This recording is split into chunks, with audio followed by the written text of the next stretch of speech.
থেকে ফিলিস্তিনের সাথে আমার ভাইদের সাথে আমরা সংহতি প্রকাশ করছি।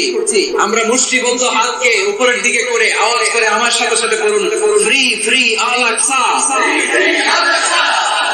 একজন ভাই আমরা বাকি থাকবো না, হাত উঁচু করে প্যান্ডেলের সামনে পেছনে আকাশ বাতাস মুখরিত করে আওয়াজ করে বলুন, ফ্রি ফ্রি আল আকসা। আওয়াজ তুলে পড়ুন, free free Al Aqsa, free free al-Aqsa, Palestine will be free from the river to the sea, Palestine will be free, free free al-Aqsa। আল্লাহ আমার আল-আকসার ভাইদেরকে মুক্ত করুন।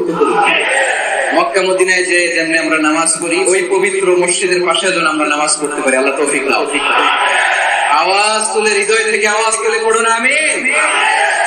নবী আমাদের শিখিয়ে দিলেন শুধু এক উম্মাহ, শুধু এক উৎস না, তোমরা এক দেহ এক প্রাণ। আল্লাহু আকবার। এক দেহ এক দেহ এক দেহ বানানো কথা না, বিষ্ণুনবীর কথা। বিষ্ণুনবী বলেন, মাসালুল মুমিনিনা ফি তাওয়াদিহিম ওয়া তাআতুফিহিম ওয়া তারাহুমিহিম মাসালুল জাসাদ। মুমিনের ভালোবাসা, সম্প্রীতি, উদারতা এর দৃষ্টান্ত কি? লাইক ওয়ান সিঙ্গেল বডি, একটা দেহের মতো সবাই।